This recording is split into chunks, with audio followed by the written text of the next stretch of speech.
Hello दोस्तों, study point in Ayodhya में आप सब लोगों का बहुत बहुत स्वागत है।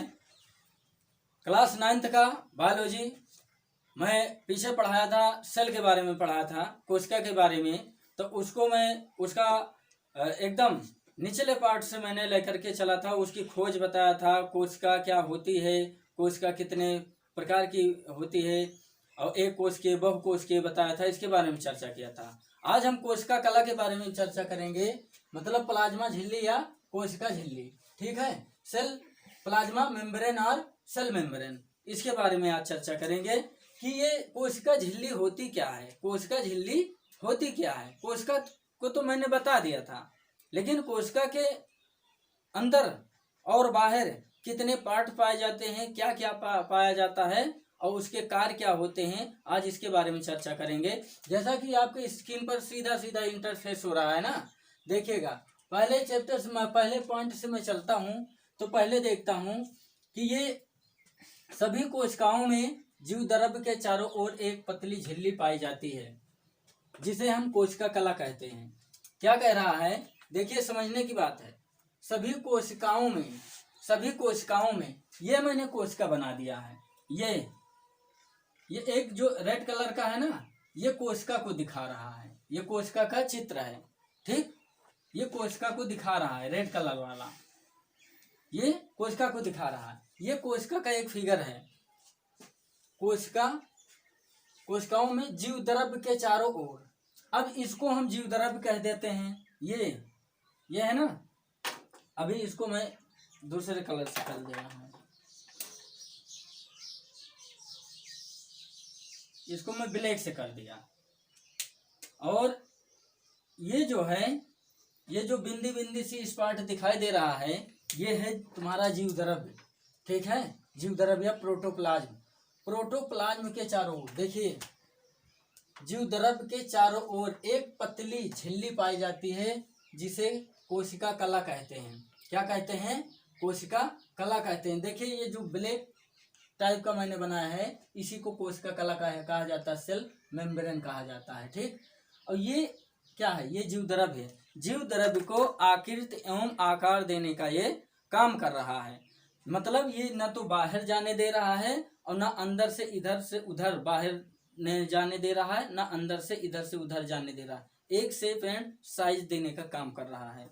तो समझ गए ना कि पहला पॉइंट, सभी कोशिकाओं में जीव द्रव्य के चारों ओर एक पतली झिल्ली पाई जाती है, जिसे कोशिका कला कहते हैं। अब दूसरा पॉइंट देखिए, यह अत्यंत पतली एवं लचीली अर्धपारगम झिल्ली होती है। अब पतली लचीली यानी कि एकदम थिन होती है, और ये क्या होती है, फ्लेक्सिबल होती है। अत्यंत पतली झिल्ली जिस अर्धपारगम झिल्ली होती है। अर्धपारगम में क्या होता है जानते हो, जैसे कभी कभी आपने पॉलीथीन को लिया होगा, देखा होगा, जैसे आंख पर लगाओ तो कुछ चीजें मतलब एकदम धूमिल धूमिल सी दिखाई देती हैं, मतलब पूरी तरीके से स्पष्ट ना दिखाई दे और कुछ जो है दिखाई दे, उसे कहते हैं अर्धपारगम। मतलब आधा देख सकते हो, आधा नहीं देख सकते हो। यानी कि ऐसा नहीं है कि ये पार्ट हो गया पूरा तो इतना पार्ट आप देख रहे हैं, इतना पार्ट नहीं देख रहे हैं। दिखाई देगा, यहाँ भी दिखाई देगा, यहाँ भी पूरे में दिखाई देगा, लेकिन एकदम धुंधला धुंधला दिखाई देगा। इसी को कहते हैं अर्धपारगम झिल्ली होती है। ठीक है, तो ये अत्यंत लचीली, पतली एवं लचीली अर्धपारगम झिल्ली होती है। ये अर्धपारगम झिल्ली होती है। ठीक, अब देखिए, इसका निर्माण प्रोटीन एवं वसा की परतों से मिलकर बना होता है। प्रोटीन से मिलकर के बना होता है, प्रोटीन और वसा, प्रोटीन एंड फैट से मिलकर के बना होता है। इसमें परसेंटेज भी होता है, प्रोटीन का परसेंटेज जो होता है ज्यादा होता है। ठीक है, प्रोटीन का परसेंटेज कितना होता है, इसमें 60 से लेकर के 80% दिया है। 60 से लेकर के 80% दिया है, और 20% से लेकर के 40% तक क्या दिया है, इसमें वसा दिया है। ठीक है, अब बाकी मतलब जरूरी नहीं है, इतने से इतने हो सकती है, इतने से इतने हो सकती है। 10-5% आगे पीछे भी हो सकता है, और 5% जो होता है, 5% में कार्बोहाइड्रेट्स होता है। ठीक है, 5% कार्बोहाइड्रेट्स से मिलकर के बना होता है। अब इतना समझिए। अब देखिए, 5% कार्बोहाइड्रेट से मिलकर बनी होती है। देखिए सब पूरे पूरे में एकदम इंटरफेस हो रहा है ना। अब देखिए चौथा नंबर, यह कोशिका में बाहर से आने जाने वाले पदार्थों को नियंत्रित करता है। कोशिका में आने जाने वाले पदार्थों को बाहर से जीवद्रव्य है, ये जीवद्रव्य है, ठीक है।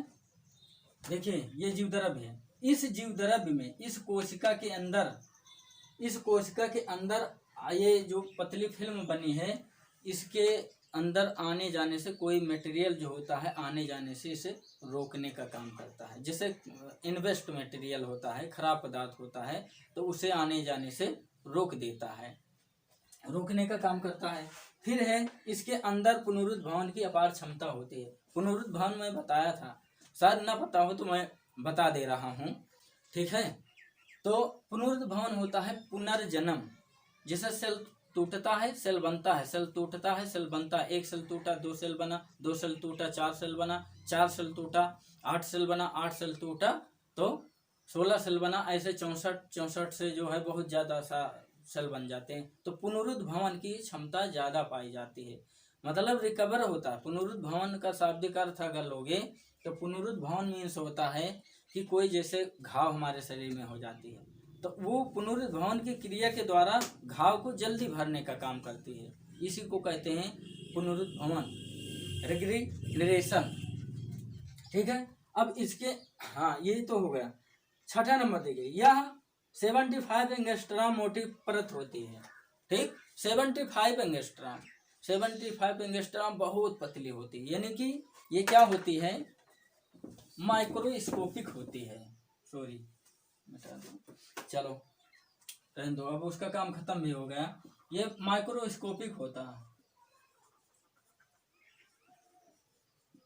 माइक्रोस्कोपिक मतलब सूक्ष्मदर्शी जिसे कहते हैं सूक्ष्मदर्शी। इसको हम सूक्ष्मदर्शी की सहायता से ये परत को देख सकते हैं, ऐसे नहीं देख सकते हैं, खुली आंखों से हम नहीं देख सकते हैं, माइक्रोस्कोप से देखना पड़ेगा। यह झिल्ली कोशिका में भोजन को ग्रहण करती है, कोशिका में भोजन को ग्रहण करती है। जो ये आपका ये मैं बनाया था ये प्रोटोप्लाज्म जीवद्रव्य, इसके अंदर बहुत सारे मटेरियल आते हैं तो उसको ग्रहण करने का काम करती है प्लाज्मा झिल्ली। कैसे होती है प्लाज्मा झिल्ली मैं बता रहा हूँ। यह है प्लाज्मा झिल्ली, मान लीजिए ऐसे ऐसे ऐसे ऐसे बहुत हल्का, माइक्रोस्कोप से देखोगे तो तुम्हें ब्रेक ब्रेक ब्रेक ब्रेक छिद्र दिखाई देगा। उसी के अंदर से रिस रिस करके, मतलब विसरण की प्रक्रिया आपने पढ़ा होगा, डिफ्यूजन, विसरण की प्रक्रिया के द्वारा इसके अंदर भोजन जाता रहता है। मतलब जिसे कहते हैं सोख सोख करके, एकदम रिस रिस करके इसके अंदर भोजन जाने का काम करता है। कौन सा विशिष्ट पदार्थ होता है, जो विशिष्ट पदार्थ होता है। एक विशिष्ट पदार्थ होता है, एक अपशिष्ट पदार्थ। जिसे भोजन किए तो भोजन का जो हमें एनर्जी देता है ग्लूकोज जैसे है, ग्लूकोज, ग्लाइकोजन, ये सब विशिष्ट पदार्थ हो गए। और जो अपशिष्ट पदार्थ होते हैं उन्हें मतलब यूरिन के द्वारा, मल के द्वारा निकाल देते हैं। ये दो चीज आप जानिए। जो विशिष्ट होता है वो हमें ऊर्जा देता है, तो विशिष्ट पदार्थ इसके अंदर आने का काम करते हैं। ये कौन सा काम करती है, प्लाज्मा झिल्ली कोशिका में भोजन को ग्रहण करवाती है, ठीक है। तो प्लाज्मा झिल्ली भोजन को ग्रहण करवाती है। अब देखिए हम इसको आप समझ गए होंगे। अब हम इसका कार्य देखते हैं कि प्लाज्मा झिल्ली के कार्य क्या होते हैं। अभी इंटरफेस कर रहे हैं, देखिए बच्चों इंटरफेस हो गया। प्लाज्मा झिल्ली के कार्य, फंक्शन ऑफ प्लाज्मा मेम्ब्रेन। तो प्लाज्मा मेम्ब्रेन के कार्य देख लीजिए कि कितने कार्य होते हैं। चार पॉइंट में इसके कार्य को मैं समझाने का प्रयास किया हूँ। तो यह कोशिका को निश्चित आकार प्रदान करती है। आकार एवं आकृति दोनों, मतलब यहाँ पर आकृति मैंने नहीं दिया है, आकार एवं आकृति दोनों लिख लीजिएगा, ठीक है। आकार और आकृति दोनों प्रदान करने का ये काम करती है। जैसे ये अंदर में एक फ्लूइड है ना, लिक्विड है, यहाँ पर फ्लो कर रहा है ये, ठीक है। ये फ्लो कर रहा है मतलब ये घूम रहा है इसी में। तो इसके बाहर अगर कोई ये परत नहीं होगी तो ये बाहर को निकल जाएगा कि नहीं निकल जाएगा, निकल जाएगा। तो इसीलिए ये क्या करती है, यह कोशिका को निश्चित आकार प्रदान करती है, आकार प्रदान करती है। अब देखिए नंबर 2, यह कोशिकांगों को सुरक्षा प्रदान करती है। कोशिकांग जानते हो क्या होता है? कोशिका का अंग कोशिकांग कहलाता है। क्या? कोशिका का अंग। कोशिका का अंग क्या कहलाता है? कोशिकांग। बस कोशिकांग ये है, इसमें राइटिंग नहीं बनाएंगे, ठीक है। ये कोशिका का अंग क्या कहलाता है? कोशिकांग कहलाता है, क्योंकि कोशिका के अंदर बहुत सारे चीजें पाई जाती हैं, ठीक है। कोशिका के अंदर बहुत सारे मटेरियल पाए जाते हैं, और एक एक मटेरियल को हम कोशिका के अंदर जितने पाए जाते हैं एक एक वीडियो में करके हम बता देंगे सारा। जैसे माइटोकॉन्ड्रिया हो गया, एटीपी हो गया, एडीपी हो गया, सारे ये बहुत सारी चीज पाए जाते हैं। तो एक एक जो कोशिका के अंदर जितने अंग पाए जाते हैं उसी को कोशिकांग कहते हैं। इसको सुरक्षा प्रदान करने का काम करती है प्लाज्मा झिल्ली। फिर कोशिका में पदार्थों के परिवहन को नियंत्रित करती है। कोशिका में पदार्थों के परिवहन मतलब होता है एक स्थान से दूसरे स्थान पर ले जाना। जैसे कोई भोज्य पदार्थ है तो एक वो सेल है, सेल के अंदर उस विशिष्ट पदार्थ को ले जाने का कार्य करती है, उसको नियंत्रित करने का कार्य करती है। जैसे कुछ विशिष्ट पदार्थ होते हैं, कुछ अपशिष्ट पदार्थ होते हैं, तो विशिष्ट पदार्थों को अवशोषित करना, अपशिष्ट पदार्थों को बाहर निकालना, ये नियंत्रित कौन करता है? प्लाज्मा मेम्ब्रेन करता है। प्लाज्मा झिल्ली का काम होता है, ये नियंत्रित करने का काम करती है। फिर देखिए चौथा स्टेप है, ये चयनात्मक पारगम्य होने के कारण। चयनात्मक मतलब एक चैन सादृश संरचना होती है। चैन सादृश संरचना ये बहुत सारे मतलब पार्टिकल से मिलकर के बने होते हैं। तो ये चयनात्मक पारगम्य होने के कारण एक साइड से दूसरे साइड में दिखाई देते हैं। मतलब पारगम्य मीन्स होता है एक पार से दूसरे पार तक होने के कारण विशिष्ट पदार्थों को अंदर एवं बाहर जाने को नियंत्रित करती है। विशिष्ट पदार्थ जितने होते हैं अंदर और बाहर, कौन से पदार्थ को अंदर करना है, कौन से पदार्थ को बाहर करना है, ये काम करता है प्लाज्मा मेम्ब्रेन। इसको स्क्रीनशॉट आप लीजिए, अभी नहीं, इसको मिटा दें तो भी स्क्रीनशॉट लो। स्क्रीनशॉट ले लीजिए, फिर इसके कार्य बताते हैं परिवहन। तब देखिए बेटा, अब ये क्या करेंगे, प्लाज्मा झिल्ली द्वारा परिवहन कैसे होता है। मतलब परिवहन कैसे होता है, भोजन का एक स्थान से दूसरे स्थान पर कैसे जाता है प्लाज्मा झिल्ली के द्वारा। तो plasma transport through cell membrane, मतलब सेल मेम्ब्रेन के द्वारा क्या होता है, ट्रांसपोर्ट कैसे होता है। तो पहले हम देखेंगे कि डिफ्यूजन, पहला पॉइंट हम लेते हैं डिफ्यूजन, जिसे कहते हैं विसरण। क्या? विसरण, विसरण, डिफ्यूजन।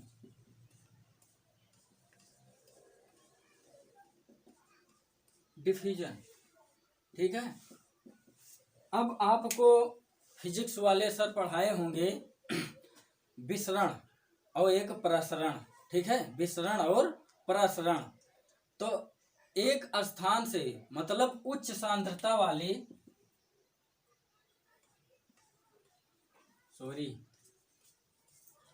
उच्च सांद्रता से निम्न